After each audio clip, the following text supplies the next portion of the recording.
Assalamualaikum warahmatullahi wabarakatuh. Halo semuanya, perkenalkan nama saya Wahyuni Laili Saada dengan NPM A1G0246012. Di sini saya akan menjelaskan materi mengenai keterampilan berbicara pada bagian drama yang diampu oleh Bunda Yuli Amalia, MPD. Nah, teman-teman, sebelumnya teman-teman udah tahu belum nih, apa sih itu drama? Nah, drama berasal dari bahasa Belanda yaitu toneel yang berarti pertunjukan. Dan menurut Elvi Susanti dalam bukunya yang berjudul Keterampilan Berbicara, drama adalah komposisi syair atau prosa yang diharapkan dapat menggambarkan kehidupan dan watak melalui tingkah laku berupa peran atau dialog yang dipentaskan, dan secara khusus disusun untuk pertunjukan teater. Nah, adapun tujuan utama dari drama itu sendiri adalah untuk menghibur penonton melalui sebuah kisah yang dipentaskan. Namun, tidak hanya sekadar hiburan semata.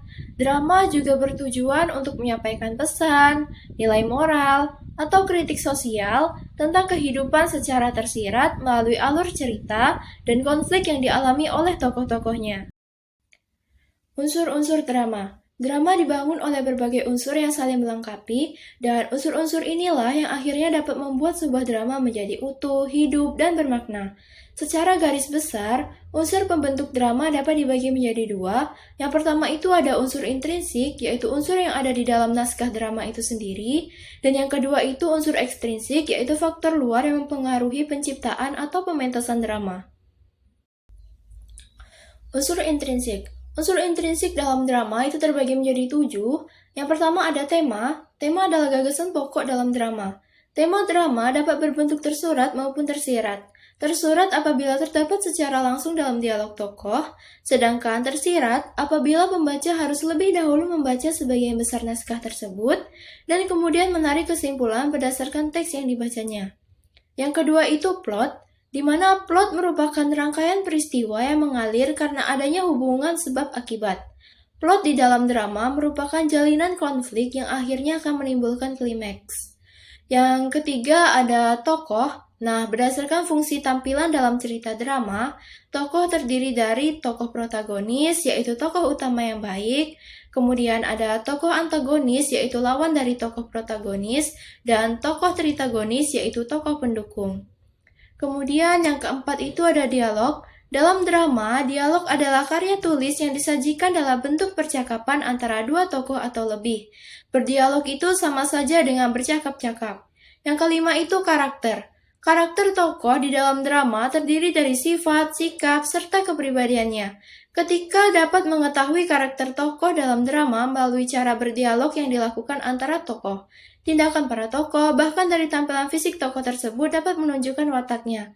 Yang keenam ada latar. Latar cerita dapat dibagi menjadi latar tempat, latar waktu, serta latar situasi.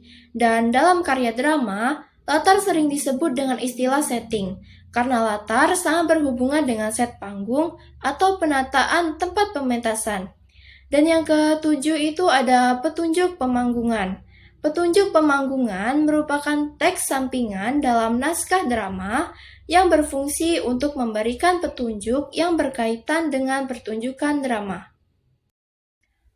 Selain unsur intrinsik, drama juga dipengaruhi oleh unsur ekstrinsik, yaitu faktor-faktor dari luar yang membentuk cerita dan pesannya. Unsur-unsur ini antara lain yaitu yang pertama ada unsur politik, bisa berupa pandangan atau kritik penulis tentang kekuasaan, pemerintahan, atau isu-isu sosial yang terjadi di masyarakat.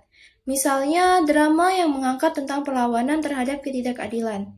Yang kedua itu unsur moral, yang dapat berisi nilai-nilai baik dan buruk yang ingin disampaikan penulis kepada penonton, karena drama seringkali dijadikan sebagai media untuk mengajarkan tentang kejujuran, keadilan, dan empati. Yang ketiga ada unsur pendidikan. Di sini dimaksudkan bahwa drama bisa menjadi sarana untuk menyampaikan pelajaran atau pengetahuan.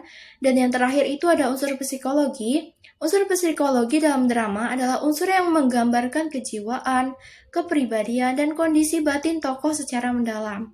Penulis menggunakan pemahaman tentang perilaku manusia nyata untuk menciptakan tokoh yang memiliki konflik batin, motivasi, emosi, atau trauma yang relatable.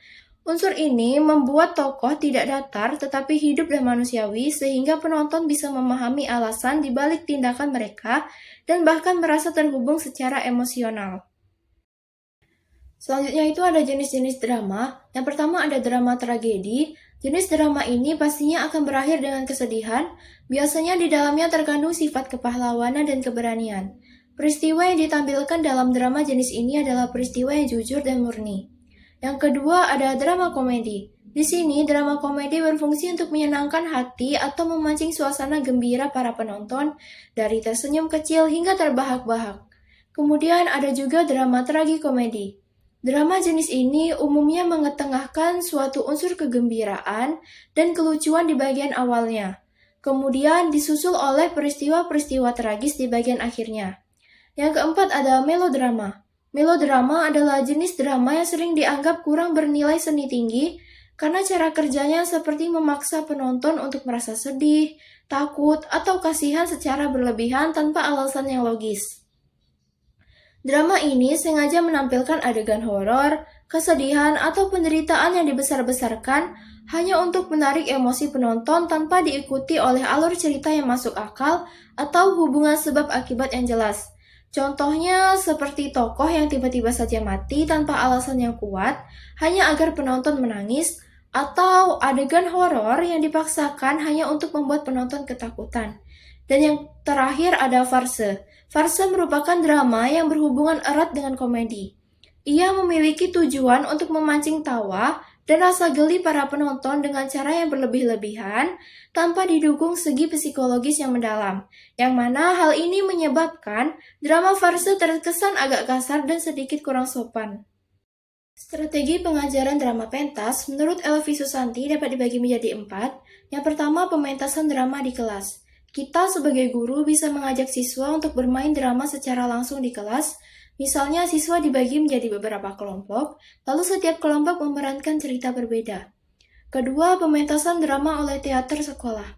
Karena di sini tingkat pementasannya lebih besar, maka naskah drama yang dipilih harus yang mudah dimengerti, ceritanya menarik, punya konflik yang seru, dan bisa dinikmati oleh penonton. Tujuannya agar siswa lebih semangat dan penonton juga tidak bosan. Selanjutnya yang ketiga ada teknik pembinaan apresiasi drama.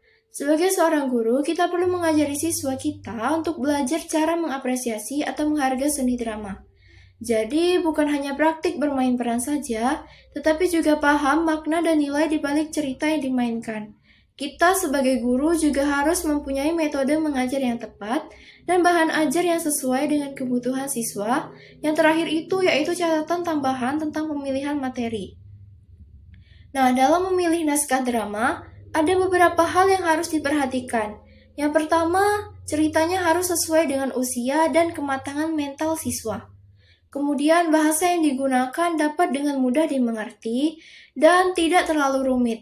Dan isi ceritanya harus positif dan sesuai dengan nilai-nilai yang berlaku, serta tidak melanggar norma atau aturan yang ada.